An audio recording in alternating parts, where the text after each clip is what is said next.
G'day guys, it's Jake here. Nothing in this video is financial advice. Please do your own research when it comes to investing. Please sure to check out my links below, including exchanges I use and social media content that I post. Alright, let's go. So, welcome back to another weekly update. It's sort of been way too long to make the last video, and I'm not going to go back over the past couple of weeks or so that I haven't made a video and summarize that. It's just sort of basically what's happening right now.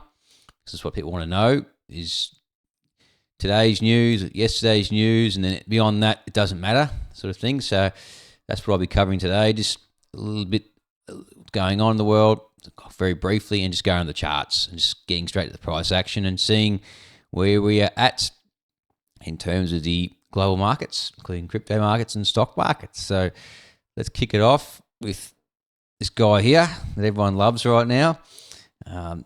JP Morgan raises risk of recession in global economy this year to 60%.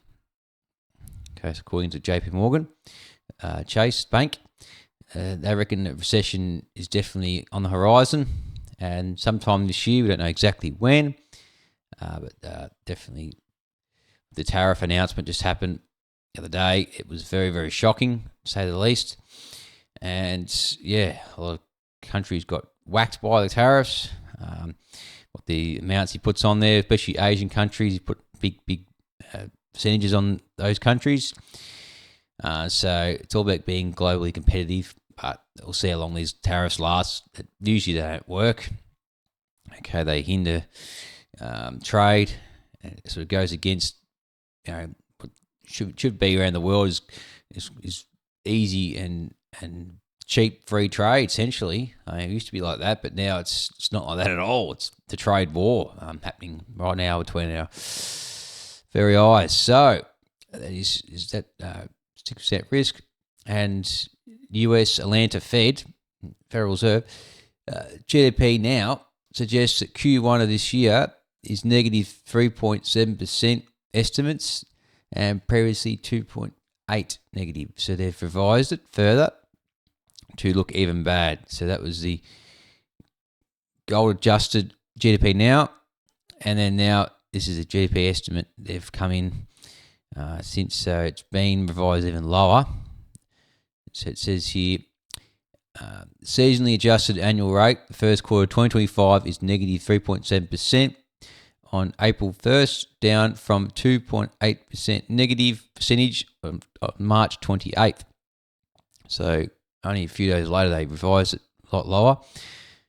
And yeah, you can just see it right now as including manufacturing data, Institute Supply Management measures consumer attitudes from two surveys. Both the standard models and alternative models forecast on first quarter real final sales to private domestic purchases growth declined from 1.5% to 0.4%.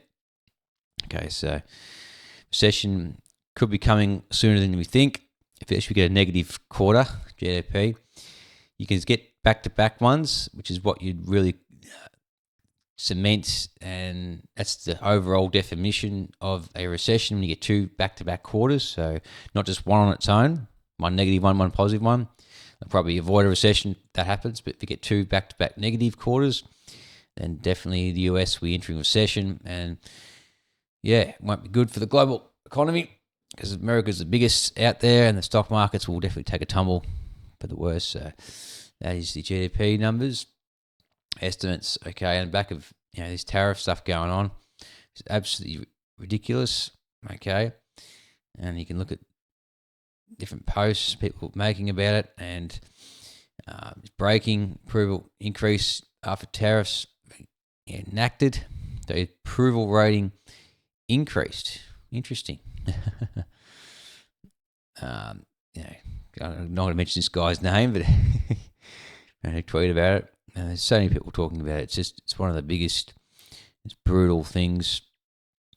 Okay. And that's him with the board of reciprocal tariffs right there. That's the grand photo. Probably can't see that very clearly, but reciprocal tariffs 34%. China, European Union 20%. Vietnam 46%. Okay.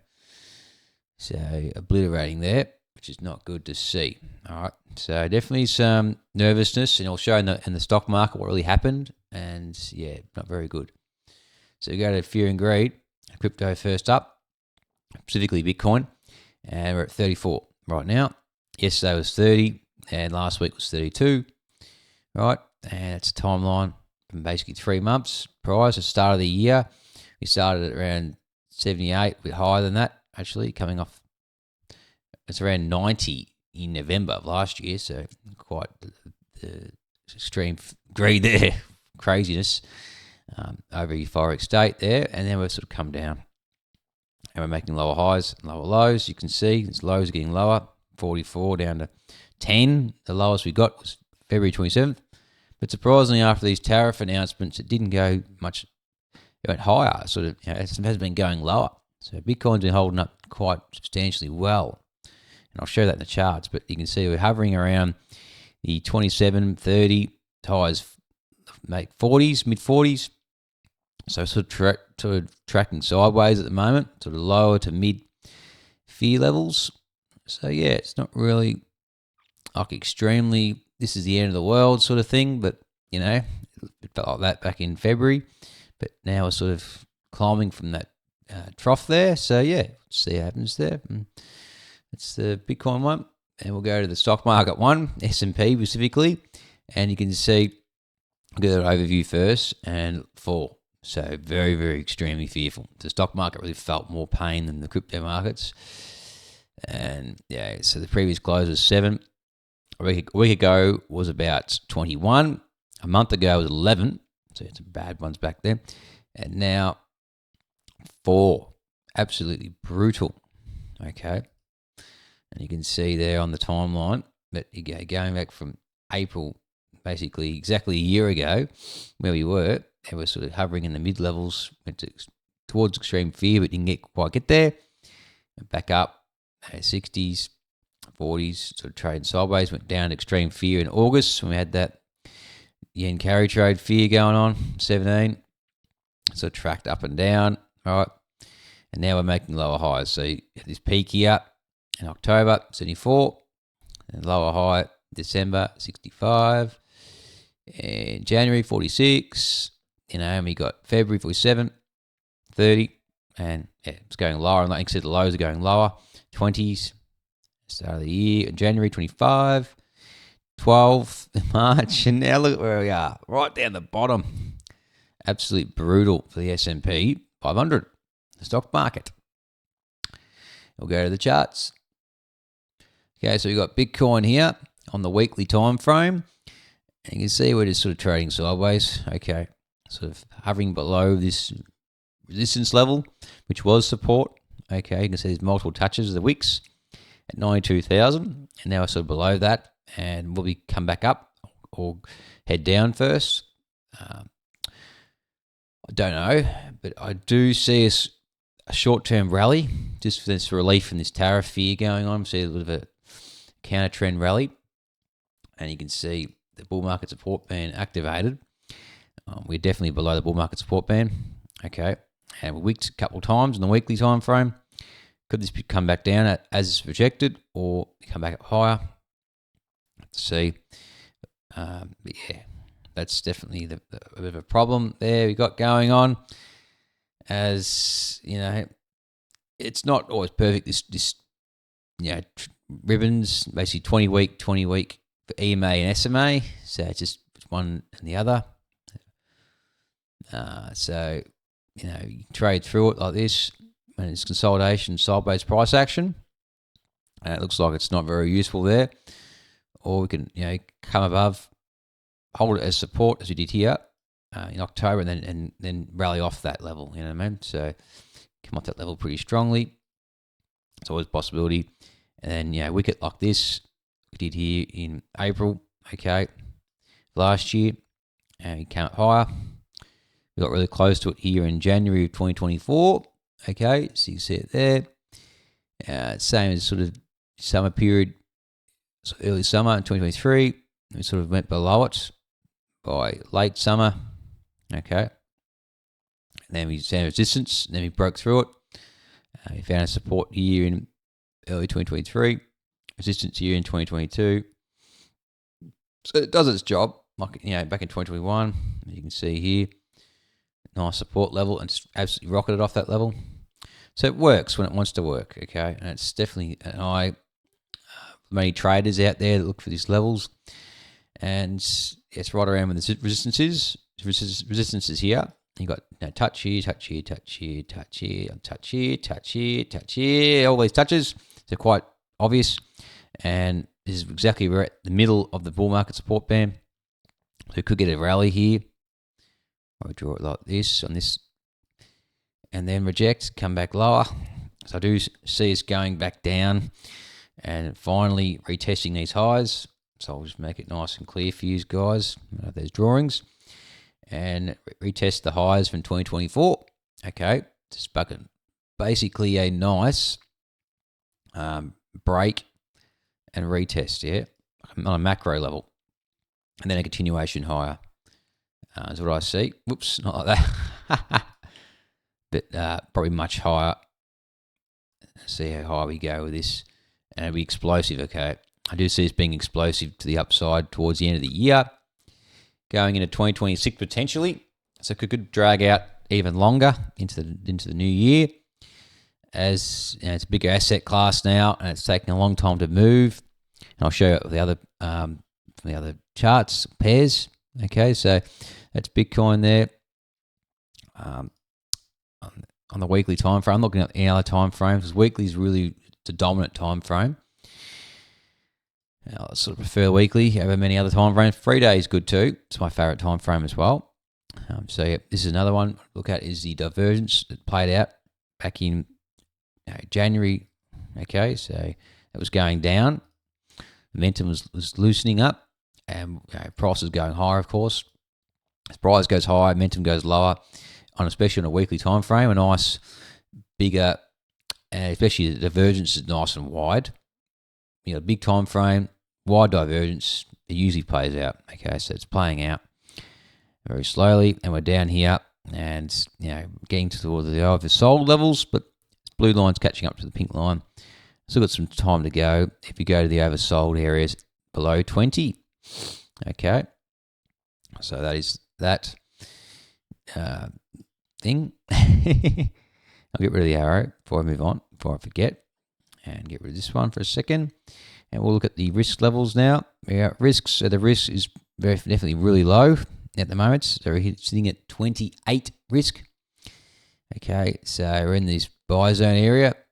So we are low risk. And on the other risk metrics, we're up here, we're at 47. So we're a bit higher on this one. So as we're, sit them in the 80,000 level. You want it sort of below 30, ideally. It's a good buying area. But 63K Bitcoin at the moment seems ridiculously low, so I don't see it going down to this sort of level. This is lower, should say diagonal line. I don't want that going down there because it really show weakness of Bitcoin. You still want to hold above this line here, these previous all-time highs. Back in 2024.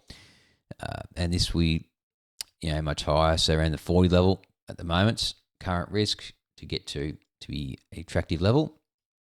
But yeah, sort of what I see for that, and it's optimal. Like for this risk metric, it's low, but yeah, it can definitely go to the blue levels. Okay, like it did back in the bear market, particularly 2022. So we went to blue there in June, and then extremely low here at the very end of the year, which marked the bottom Bitcoin. Okay, we're getting blue, or we go back even further, and it's that pre-pandemic level. Okay, it was to blue, it was to down here. 2019. Okay, it was very, very, very, very, very fearful. And that was before we had the recession too. So right before the recession, we had a rally and then a recession. Okay, and then we had that blue. Nearly got to blue, but made a higher low than it did here. See, this was lower, the blue, it was higher low. So divergence played out there. Okay. So yeah, and then obviously had the 2018 bear market, which is deep blue. All right. So they're very extremely fearful times that we could experience if this tariff thing gets really bad and it doesn't pull away from what he's promising. If it does change and negotiations take place between different countries, then maybe the tariffs could ease a little bit, but it could be just a negotiating tactic. And that could be just a short-term fearful thing, and then markets move on from it. So we'll have to wait and see how that sort of plays out. It's very, very, very crucial that countries really get along and trade flows pretty smoothly, and you don't want pricing to go up because it'll cause a lot of inflation, these tariffs will. So just be wary of that. So we'll go to ETH now. ETH looks really weak, and it looks like out of whack this horizontal diagonal. Get me measurements wrong. And you go to the logarithmic, and you can see it holds up perfectly on this line. Okay. And this other line that goes acrossways, which is the lower lows, and I do see it tagging this lower part of this diagonal line at $1,500 and potentially going down to $1,200. Okay. 1,200, 1,500, 1,500 definite going to happen. 1,200 is less likely, but it'll still be pretty likely, and I'll show you exactly why I think it's going to do that. One reason is this keeps going lower. Okay, this MACD looks really weak. This could make a lower low. So it's pretty weak there in the MACD, and it's below the 50 level, so it's below the bearish level. Stay bearish for quite a lot of time. Another reason why is I've got this indicator I just got the other day for free, and it's by Jordan Bonacci. It's the Ethereum logarithmic regression bands. This is very, very cool. If you zoom out, you can see it actually tracks Ethereum's price action pretty well for its lows for buying. Okay, in this green area. If I go on the monthly time frame, might be better to look at the monthly. Okay, so you can see it nice and clearly closing up. And you can see back then in 2015, obviously the lows were right there inside these bands. Again in 2017, okay, at these lows, came in right down to the bottom. Here in 2019, didn't quite get there, but got really close. It's basically there, and then had the pandemic. Okay, wicked below it and closed above it on the monthly time frame. Okay, as you can see there, nice and clear. And then this period here. So all the way for the bear market, we never went to the lower logarithmic regression bands. Okay, never got touched, never went inside at all. So thinking, what's going on here? This is not right. This is not like every other period where I've had an entering even in the pre-halving year and the halving year, okay, in 2016. So entered there, entered here, pre-halving year, and now we're finally, after all this time of just making higher lows, tracking it quite nicely, this trend line, okay, and, tracking it very, very well, and then finally breaking this trend line on the monthly and entering the lower logarithmic regression band. Okay, so as we go lower into these bands, this will keep rising over time. So if you just grab a line and just do a quick estimate where we can sort of go, beat this middle level at $1,500. You have to wait until February 2026, but I don't think it's going to go there by then. I'll be there a lot earlier than that, and it'll suggest that we'll be in the middle of these bands, which we're nearly there now.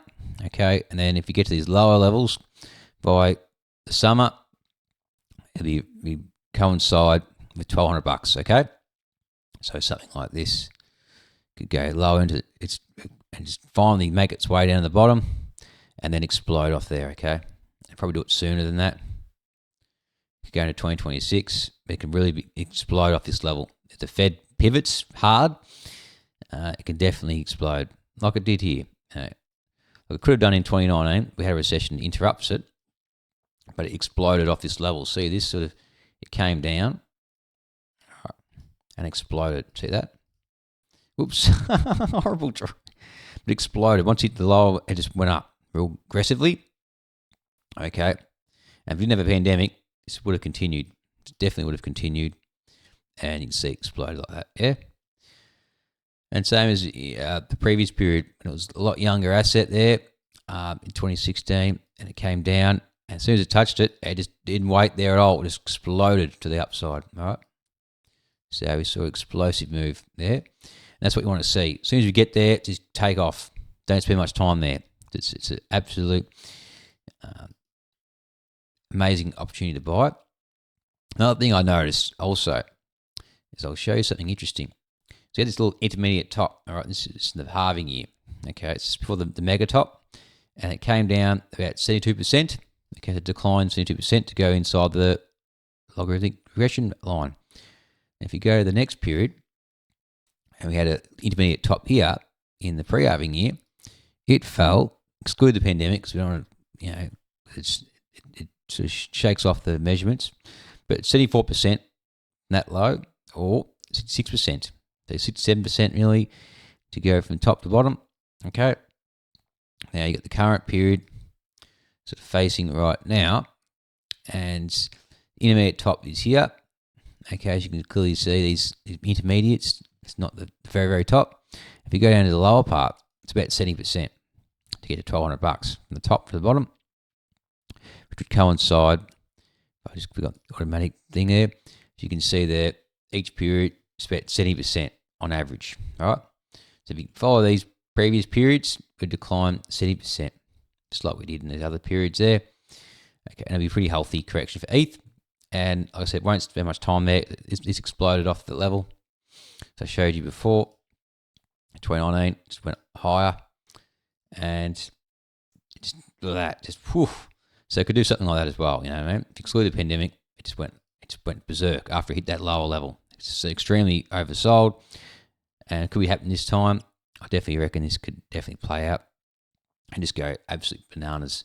Probably not that high, okay, but definitely to around 10K, 15K could be a level to look for ETH if it follows the previous times, okay? So that's another interesting observation I've made, and yeah, it seems pretty obvious to me, and we'll see if it plays out.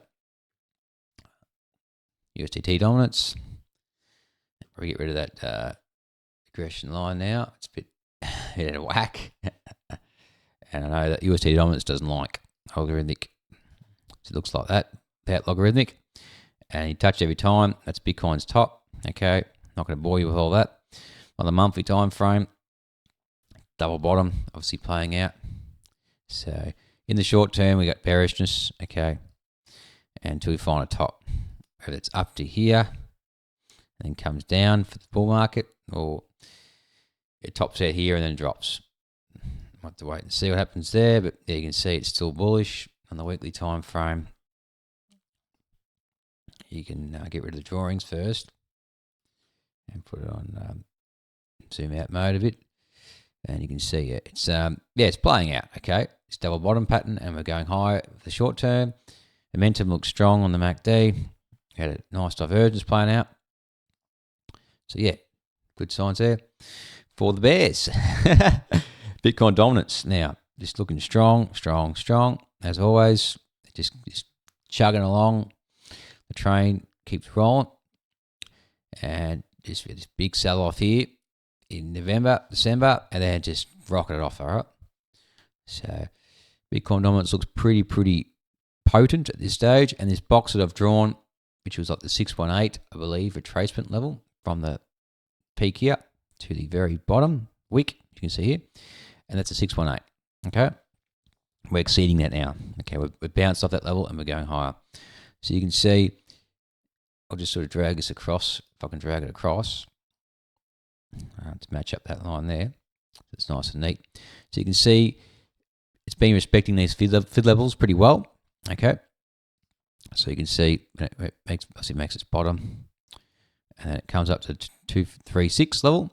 So it breaks above it, then finds support there, goes and finds resistance here at the 382, comes down, breaks the 382, basically finds it as support, and breaks through and finds resistance at 0.5 level. As you can see there, comes down, doesn't go back to 382, but it sort of chugs sideways and then breaks through it, 618.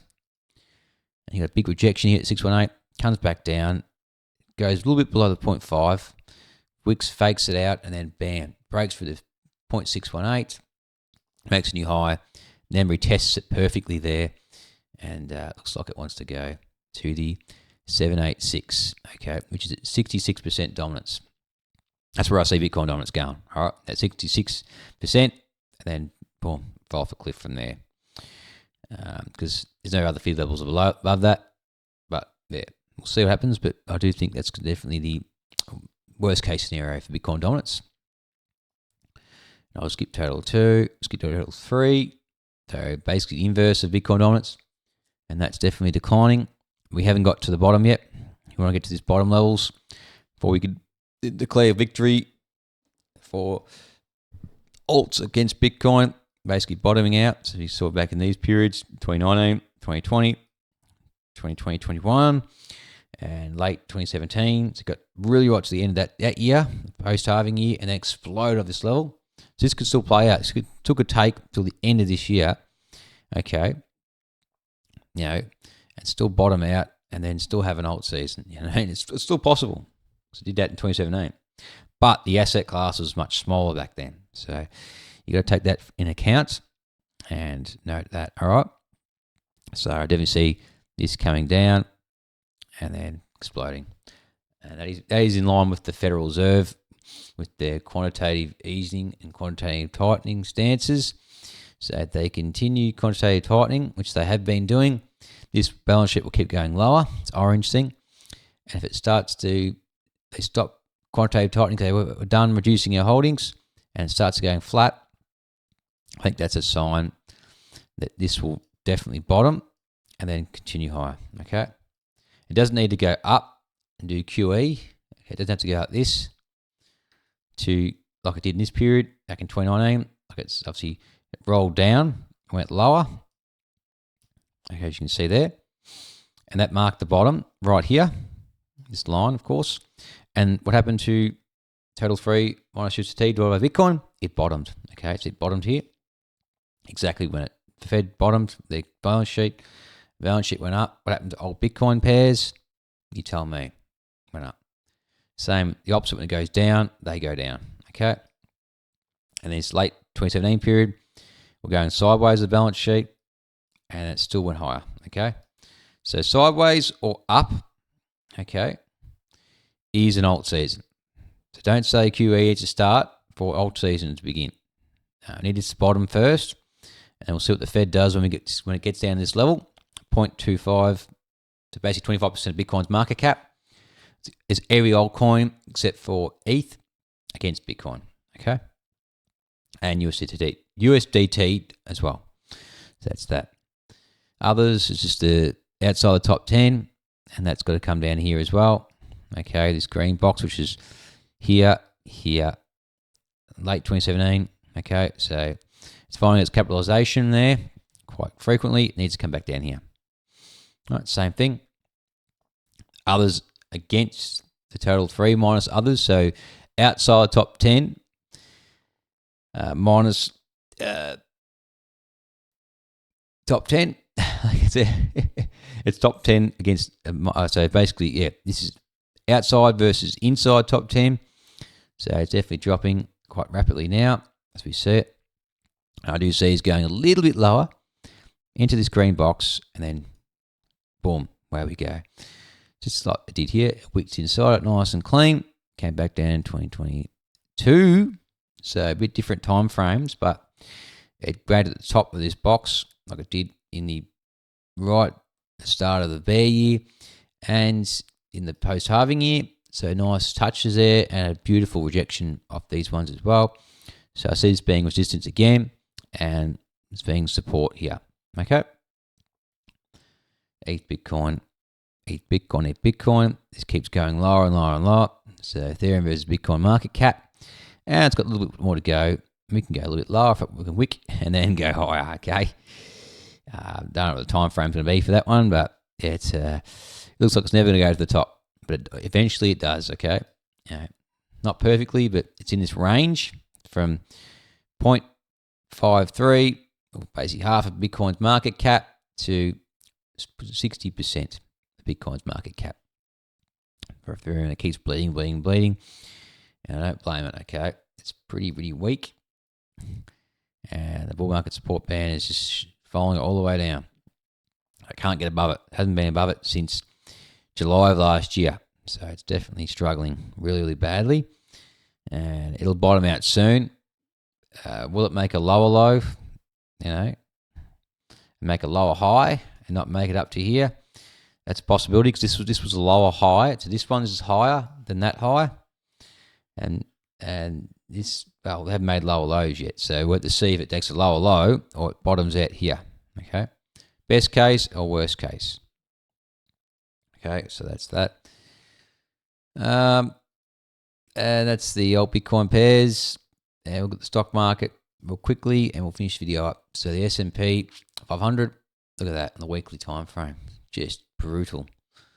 Absolutely, puke, mate. It's puke. Putrid. 11% candle on the weekly. That's just horrible. Okay, so the S&P is definitely struggling. And I did have some support levels drawn out priorly. I had one up here, 5,600 or something, somewhere around there. Now I've sort of smashed through that. And we look like we're going down to here, 4,800, which is the 2021 high. Okay, so definitely see this as being a level to look out for. Seems like the next support level. And then I just see it's going higher. Okay. This could be a reversal level. Before we can get a counter trend rally first and then come down to here and then go higher. Anything's possible. But I don't think this is the end for the bull market yet. Okay. And same as the NASDAQ. I'm just drawing out a support level at the 2021 high. Okay. And it seems like it's not too far away now. I'll just give you a measurement. About 4% away. Okay. So not far at all. But yeah, had some very, very nasty, and from the old time high to now, we're down 22% nearly on the NASDAQ.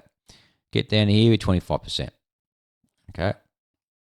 Go back to S&P, and you can see at the very top in February to the all-time high in 2021, that will put us at 22%. Okay, minus 22%, which is basically bear market territory. When it enters 20 and below, it's bear market. Okay, but it can still bounce. Okay, I still believe in it. I still have faith. I still think it's going to be an alt season. I still think it's going to be a bullish period going to 2026. It's just this tariff thing is going to be a big problem, a big sort of thorn in the road. It's going to be that's a bad analogy. It's going to be bad. Okay, it's going to be a stick in the mud. All right, until this reverses. A very big restriction, and the Russell we'll look at as well, and that one's even worse. Okay, so that one is down from the very peak. November is down 28%. Okay, I do see it come down to the lows to make it 33%. But we can get a counter trend rally, as I mentioned before. You can sort of rally first and then come down. Anything's possible. Okay, just don't rule it out. But if we get this bleeding over and done with quickly, it'd be great. And then find a bottom and then continue higher. It's clearly obvious that the lows back in October 2023 and October 2022 and then June of 2022 were definitely lows that we could see support at. Okay, so that's the Russell, small cap stocks, and then at the housing market as well, which looks pretty weak. Okay, so that one's down basically 28%. We can see support down here. That's what I sort of see going to there and then bouncing off there. Is a possibility to continue the high, or if we don't make a higher high, we could make a slight higher high and then just going down. Okay, so like a fake, like base take out these highs and then just come down. So that's the housing market in America. On a logarithmic chart, it looks a bit more clear. It's like a channel rising up from late 2022, and it's sort of chugging along inside of it, and then coming down, breaking that channel in December of last year, and then we've been bleeding ever since. So the housing market will be interesting to watch as well, because that's the biggest and most important market. Okay, the big, massive, majority of the world of housing, and own the home. Some rent, but majority that are investing in general. Any investments, housing is the biggest investment. Out of stocks, crypto, everything, housing is the biggest. So you've got to definitely pay attention to what the land market's doing, real estate sector, to signal if this could be the early warning sign if this continues to break and go lower, and that stocks will probably catch up. All right, so could lead a devastating end to, it's the real estate cycle. Okay, 18 years, every 18 years is a turn. Booms and busts, and if it goes bust period soon, there'll be a 4 year on average. It's been 4 years of downturn, which is not good for real estate investors. All right, so and homeowners. So that's that one, and that's pretty well it, I think. Yep, that'll do. So I hope you enjoyed this video. Back to a half an hour again, nice and meaty, making up for the basically 2 weeks I've been not making videos.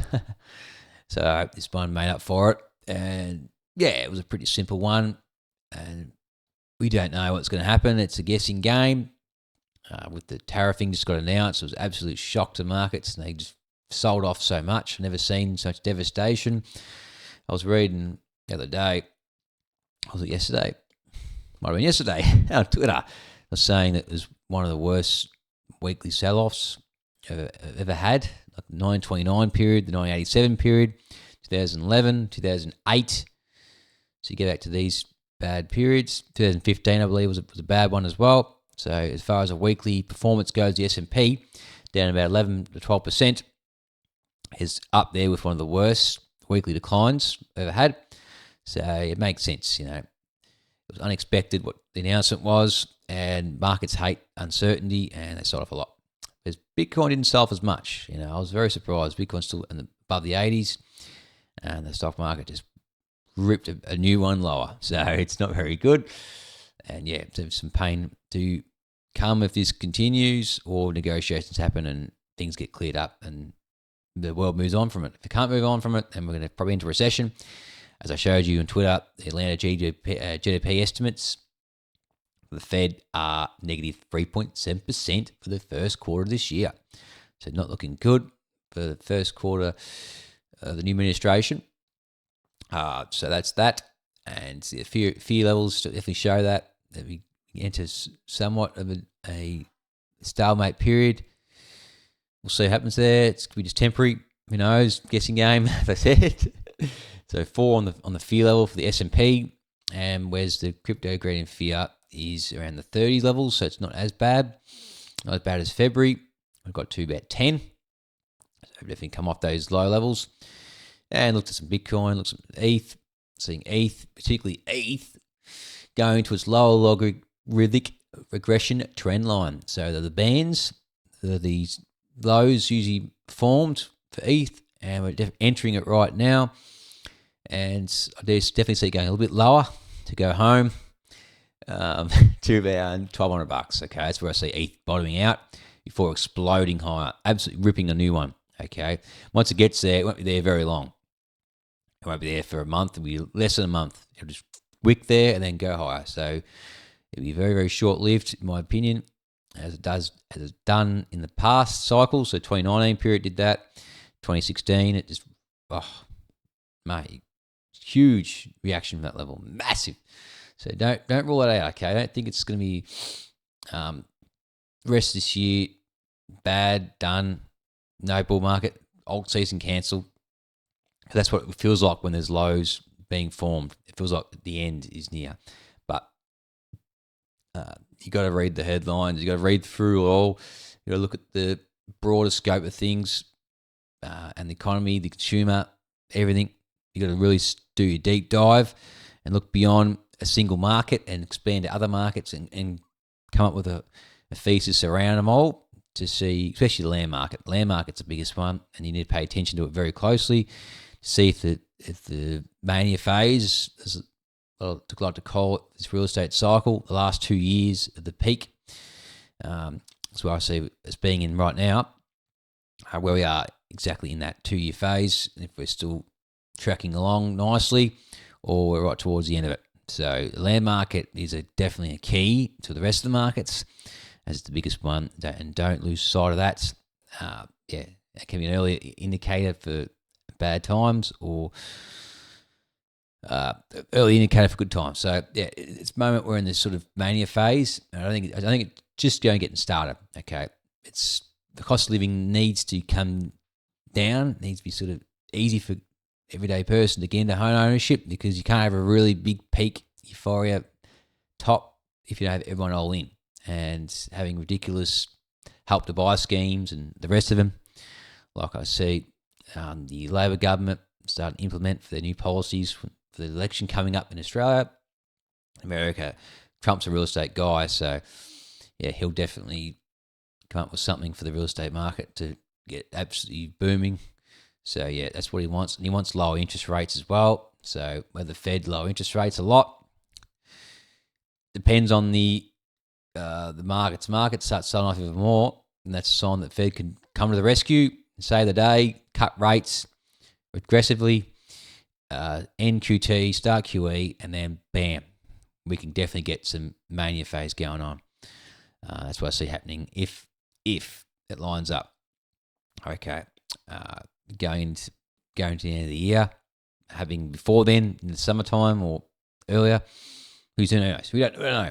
Don't know. As tariff things going to go, it's just happened, so we've got to let that play out and get an understanding of where we're at with that one. So if you like this video, me rambling on, and also talk about alt Bitcoin pairs, because Bitcoin dominance is really the key to the crypto market. If you're a crypto investor, is what you need to pay attention to mostly.